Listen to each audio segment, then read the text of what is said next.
Students, बेटा आज की वीडियो में हम लोग जो है कि वर्क पावर एंड एनर्जी में एनर्जी की जो एनसीईआरटी के एग्जांपल्स हैं वो डिस्कस करेंगे इस वीडियो में वन बाय वन करके। फिर इसकी एक्सरसाइजेज को भी हम लोग क्या करेंगे, एक एक करके डील करेंगे और साथ में जो है नीट का जो PYQs है उनको भी हम इंक्लूड करेंगे। ठीक है बेटा जी। तो सबसे पहले एक एक कंसेप्ट देखते हैं, एग्जाम्पल जो एनसीईआरटी का है वर्क पावर एंड एनर्जी में।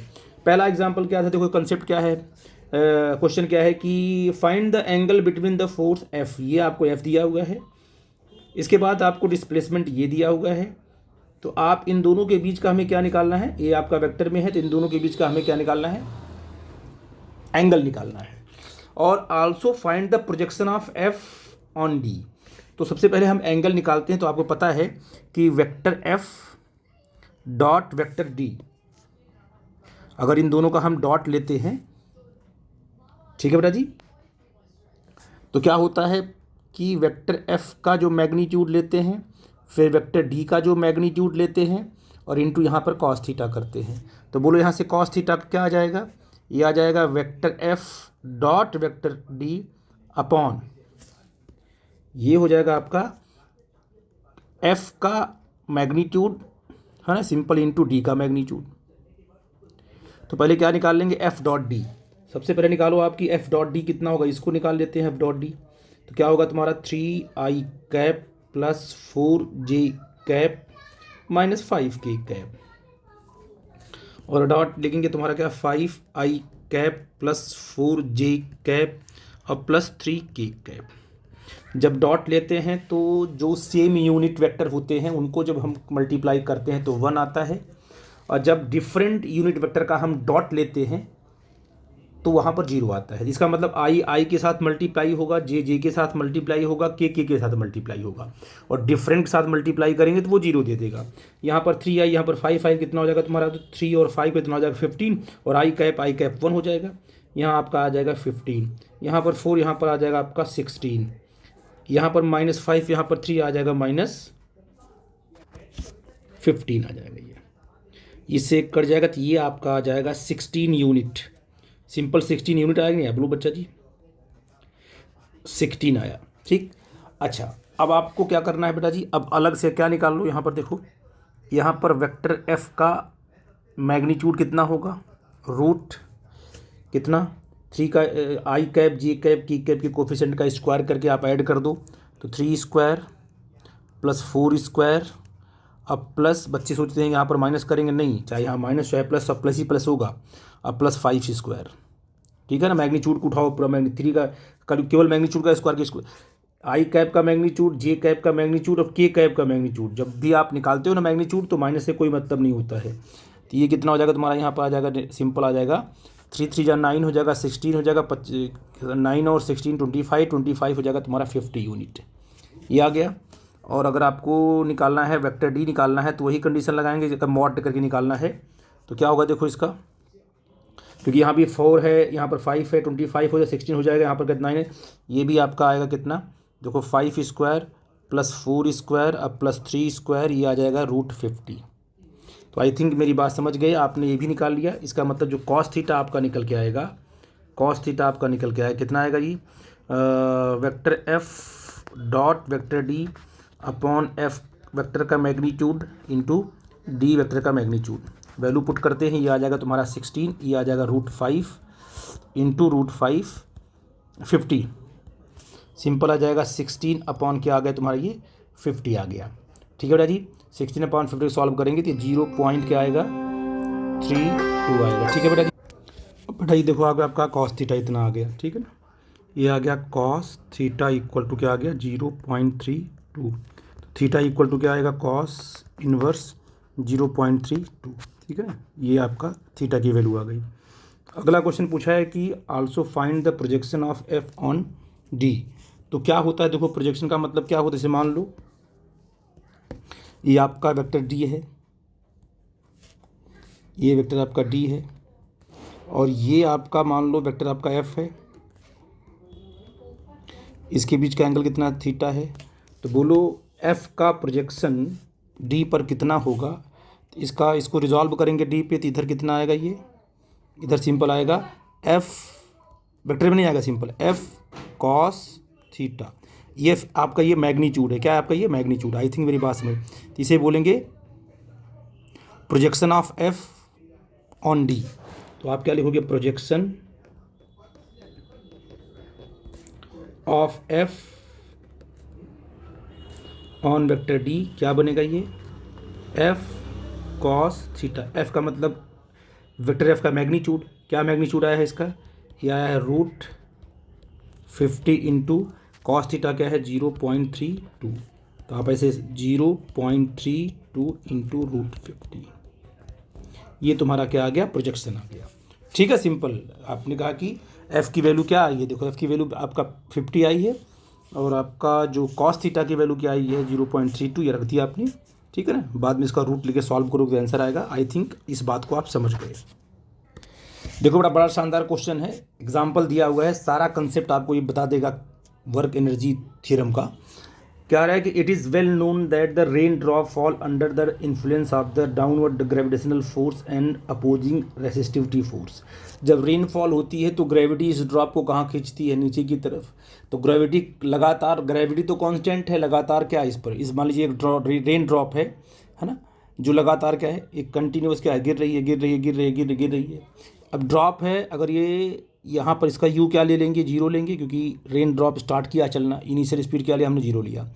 इसको लगातार ग्रेविटी कहाँ खींच रही है, एम जी कहाँ खींच रही है, नीचे की तरफ।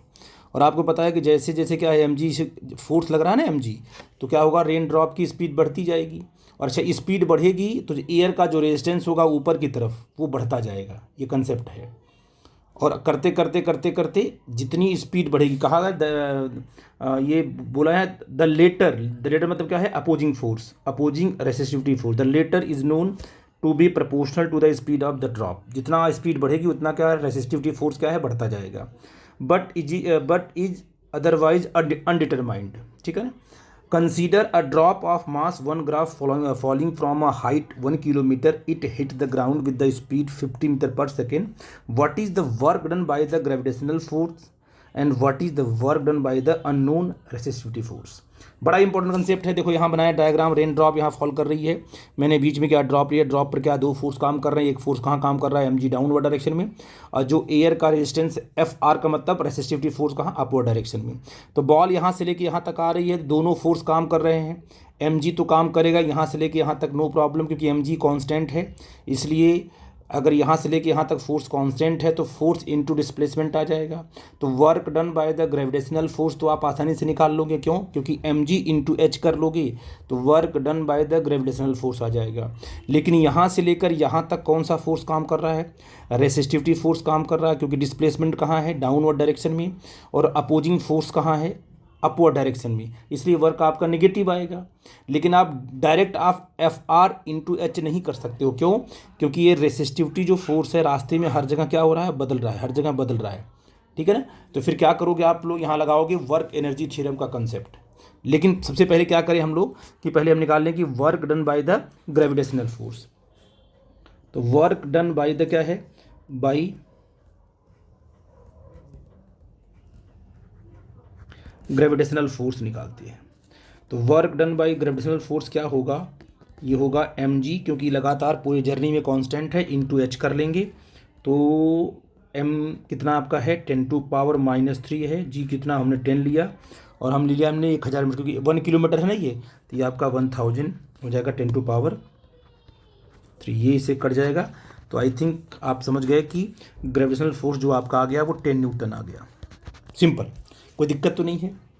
अब क्या है, वर्क एनर्जी थ्योरम क्या कहती है कि चेंज इन काइनेटिक एनर्जी, क्या कहती है, according to work energy theorem क्या कहती है, change in kinetic energy equal to the work done by the all forces, work done by the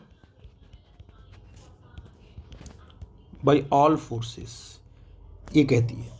अब मुझे बताओ कि डेल्टा के क्या होगा। अब डेल्टा के पहले निकाल लो कि चेंज इन काइनेटिक एनर्जी कितनी, यहाँ पर कितना यू है, यहाँ कितना आपका v = 0 है। तो आप पहले लिख लेते हैं कि चेंज इन काइनेटिक एनर्जी क्या होगा, work done by the all forces. यहाँ से लेके यहाँ तक कौन कौन फोर्स काम कर रहा है, एक तो काम कर रहा है ग्रेविटेशनल फोर्स, एक काम कर रहा है आपका रेसिस्टिविटी फोर्स।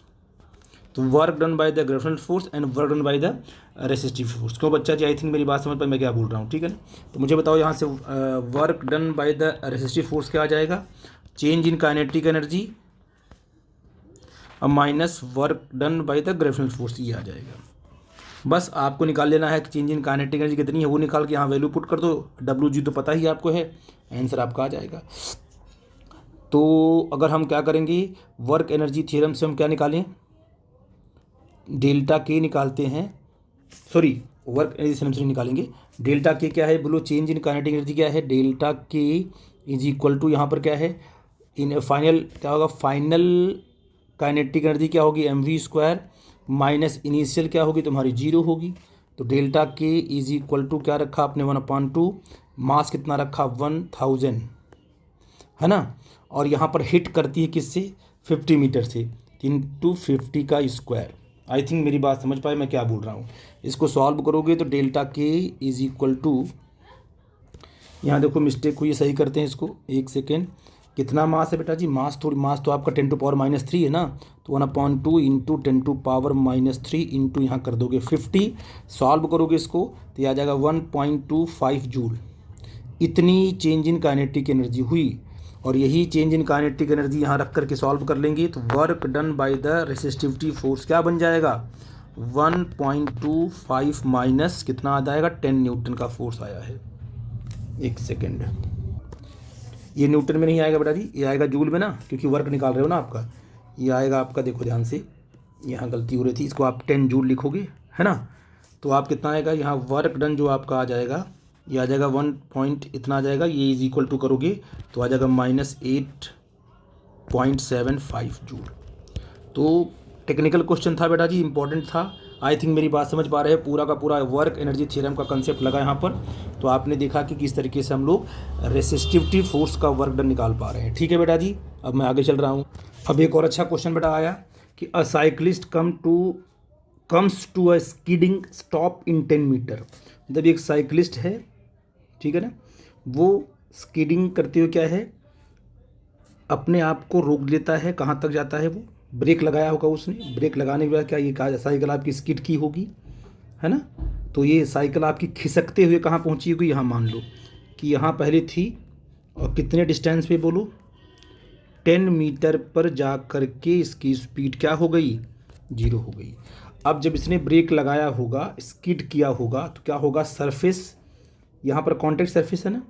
तो अब मुझे बताइए कि जो कॉन्टैक्ट सरफेस है, जो यहाँ पर ग्राउंड है, वो साइकिल के टायर पे कहाँ फोर्स लगाया होगा, बैकवर्ड डायरेक्शन में। कहाँ फोर्स लगाया होगा तुम्हारा, बैकवर्ड डायरेक्शन में लगाया होगा यह फोर्स, है ना। और न्यूटन के थर्ड लॉ के हिसाब से साइकिल का जो टायर है वो ग्राउंड पे कितना फोर्स लगाया होगा, वो ग्राउंड पे जो फोर्स लगाया होगा वो उतना ही ये FR लगाया है, तो इसने भी कहाँ लगाया होगा, FR लगाया होगा। याद रखना ये वाला जो FR है ये साइकिल पे लगा हुआ है, और साइकिल जब खिसकेगी कहाँ पर, राइट साइड में, तो ग्राउंड को कहाँ खींचेगी, ग्राउंड के मॉलिक्यूल कहाँ खींचेगी, राइट साइड में। तो FR आपके ग्राउंड पे लगा हुआ है, ठीक है ना। ये दोनों फोर्सेस आपस में कैंसिल नहीं करेंगे, क्योंकि ये फोर्स लगा है साइकिल पे और ये वाला फोर्स लगा है किस पर, ग्राउंड पर। अब कह रहा है कि during this process the force of cyclist due to the road is 200 newton. Road की वजह से जो साइकिल पे फोर्स लगा वो कितना लगा, 200 न्यूटन का फोर्स। और इतना ही फोर्स लगेगा ग्राउंड पे भी, साइकिल भी ग्राउंड पे इतना ही फोर्स लगाएगी। How much work does the road do on the cycle. अब रोड ने फोर्स किस पे लगाया है, साइकिल पे, तो work done by the road on cycle क्या होगा बेटा जी, क्योंकि आपको पता है कि डिस्प्लेसमेंट कहाँ हो रहा है, राइट साइड में, और रोड ने साइकिल फोर्स कहाँ लगा, लेफ्ट साइड में। तो वर्क आपका पॉजिटिव होगा, तो माइनस क्या होगा तुम्हारा 200 इंटू 10, ये हो जाएगा तुम्हारा कितना, -2000 जूल आपका वर्क हो जाएगा by the road on the cycle. ये पहला हो गया आपका। दूसरा जो बी पार्ट है वो कह रहा है कि work done by the cycle on road, ठीक है। तो फोर्स साइकिल ने कितना लगाया, रोड पे फोर्स लगाया FR, बट रोड में कोई डिस्प्लेसमेंट नहीं है। रोड तो ज्यों कहते हो जो वहीं के तो आप कहोगे कि there is no displacement, no displacement in road में कोई डिस्प्लेसमेंट नहीं, तो इसलिए वर्क क्या हो जाएगा, ये जाएगा तुम्हारा FR इंटू 0। तो work done by the cycle on the road क्या हो जाएगा, is equal to 0। I think मेरी बात समझ पा रहे हो। ये बड़ा अच्छा कंसेप्ट था कि साइकिल ने रोड पे फोर्स लगाया, फ्रिक्शन फोर्स, और रोड ने साइकिल पे लगाया फ्रिक्शन, न्यूटन के हिसाब से।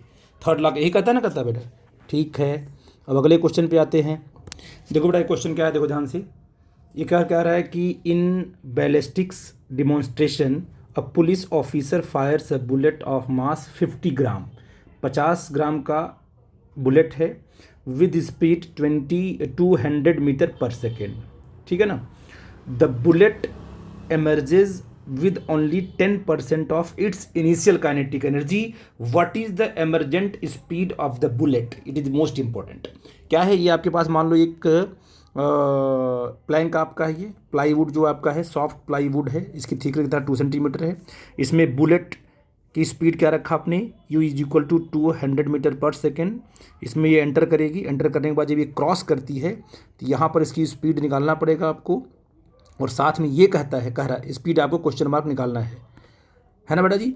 तो बच्चे क्या करते हैं, इसी स्पीड का यहाँ पर क्या करते हैं 10% कर देते हैं, जबकि गलत है। क्वेश्चन में बोला है कि जो इनिशियल काइनेटिक एनर्जी है, उस इनिशियल काइनेटिक एनर्जी का 10% होता है फाइनल काइनेटिक निकलने के बाद। जब एमरजेंट करेगा, जब निकलेगा, तो उस बुलेट की जो काइनेटिक एनर्जी फाइनल होगी वो इनिशियल की 10% होगी।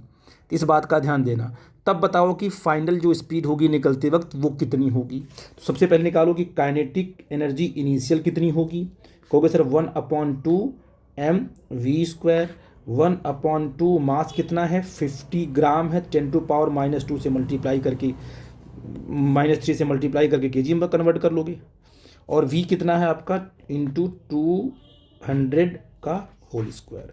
ये आपकी आ जाएगी इनिशियल काइनेटिक एनर्जी। क्यों बच्चा जी, इसको हम सॉल्व करते हैं तो ये अप्रॉक्सीमेटली आ जाएगा तुम्हारा 100 जूल। कितना आ जाएगा 100 जूल। 50 है ना आपका, ये -3 है। आई थिंक यहाँ कितने आएंगे, यहाँ 4 जीरो आ जाएंगे, 4 जीरो यहाँ पर आएंगे ना। अगर आप करोगे तो इसका स्क्वायर करोगे तो 2 2 हो जाएगा 4 यहाँ आ जाएगा 4 जीरो, यहाँ से 3 हो जाएगा माइनस, यहाँ बचेगा 1 जीरो बचेगा, फिर मल्टीप्लाई डिवाइड का आपका 100 आना है। ठीक है ना जी। तो ये आपका आ गया, इसे बोलेंगे 1। एक बार बड़ा सॉल्व कर लेते हैं इसको, नहीं तो फिर गलती हो जाएगी तो आपको प्रॉब्लम आ जाएगी। तो कर लेते हैं 1/2 इंटू 50 इंटू 10⁻⁻3, यहाँ कितना हो जाएगा 2 2 हो जाएगा, फिर 1 2 3 एंड 4। ठीक है ना। तो कितना हो गया जीरो आपका 3 जीरो, तो यहाँ से कट जाएगा ये 3 जीरो, तो इससे कटेगा। ये कितना होगा तुम्हारा, ये हो जाएगा 40 है ना। तो 1/2 ये हो जाएगा 40, तो 5 4 जा 20, और कितने जीरो आ जाएंगे 2 जीरो, 3 कटा है 2 जीरो आ जाएगा यहाँ पर, इससे ये कट जाएगा बेटा जी। तो ये आपका आ जाएगा काइनेटिक एनर्जी जो इनिशियल आपकी आई, ये आई 1000 जूल। ये एनर्जी आई गई। तो अब यहाँ से क्या निकाल लो आप, अब बोलो बेटा जी जो काइनेटिक एनर्जी फाइनल है वो कितनी है। तो काइनेटिक एनर्जी जो फाइनल है, काइनेटिक एनर्जी जो फाइनल है वो आपका 1/2 mv² है। ये फाइनल एनर्जी क्या है आपका, काइनेटिक एनर्जी क्या है, काइनेटिक फाइनल क्या बनेगी, ये काइनेटिक एनर्जी इनिशियल का ये कितना है 10% है, यही ना। 1/2 इंटू क्या लिखोगे 50 इंटू 10⁻⁻3 ग्राम में ना, और v² तुम्हें निकालना है। ये काइनेटिक एनर्जी कितना आ गई है, ये आ गई है 1000 इंटू 10 क्या लिखोगे 100 इक्वल टू 1/2। इसको आप लोग सिंपल लिख लो, 50 जो कहते हो 10⁻⁻3 कर लो, और इंटू v² जो कहते हो। यहाँ से क्या होगा 100 से ये 100 कटेगा, इधर कितना आ जाएगा तुम्हारा 100 आ जाएगा। बोल बच्चा जी मल्टीप्लाई किससे करेगा, अच्छा 5 यहाँ पे है ना, 50 यहाँ पर है, तो 50 से कट करेगा, यहाँ 2 हो जाएगा डायरेक्ट। सीधे करते हैं, क्यों, क्योंकि यहाँ पर 50 है, यहाँ पर 100 आया ना। 100 से आपका कितना कटा, 100 से 100 यहाँ 2 जीरो कटा, 10 10 हो गया, 100 हो गया, तो यहाँ कितना आ जाएगा तेरा 5, यहाँ जाएगा तेरा 4 आ जाएगा, है कि नहीं बेटा जी। ये तेरा 4 आ जाएगा, और ये जो 10⁻³ इसमें मल्टीप्लाई हो जाएगा ऐसे, 10⁻³ हो जाएगा तुम्हारा v², ये हो जाएगा तुम्हारा v²। तो बोल v कितना होगा, v इज इक्वल टू होगा, रूट ले लेगा ऐसा 4 × 10⁻³ इसको सॉल्व करेंगे तो ये अप्रॉक्सीमेटली आपका आ जाएगा 63.2 मीटर पर सेकेंड। तो आई थिंक बेटा ये कंसेप्ट आपको क्लियर हुआ होगा। ठीक है बेटा जी, अगला कंसेप्ट देखते हैं, देखो ध्यान से।